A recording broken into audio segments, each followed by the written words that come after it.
Dear students, let us now discuss some important facts about the motion of charged particle in uniform magnetic field.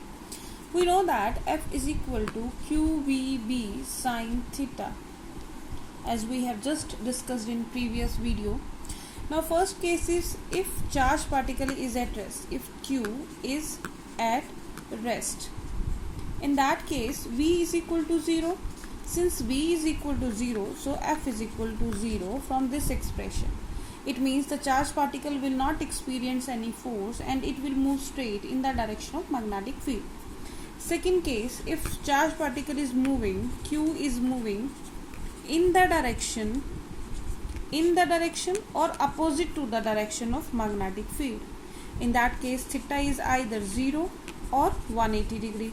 So in both cases, F is equal to 0 since sine 0 or sine 180 is equal to 0. Right.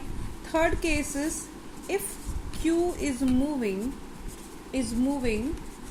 perpendicular to B. In that case, theta is equal to 90 degree, and from this expression, F is equal to QVB sine 90 is equal to QVB, which is the maximum force experienced, right?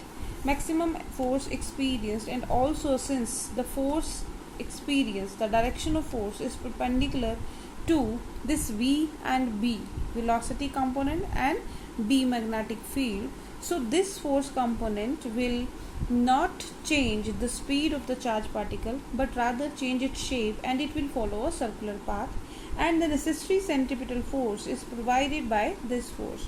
That is, in that case, we can write here that mv square by r is equal to bqv, or from here we can find out r is equal to mv square by bqv. V2 we cancel out, we left with mv by bq, or r is equal to, this is v, this is b, q by m.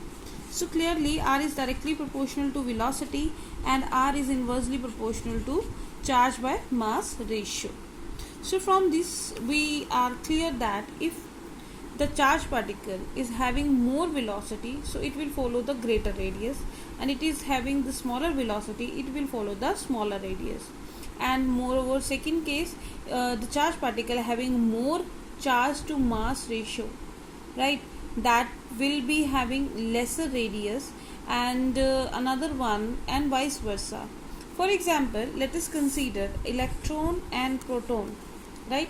There are two charged particles, electron and proton. Both are moving with same velocity v, enters in a uniform magnetic field as previously along the direction of Vx, Ox.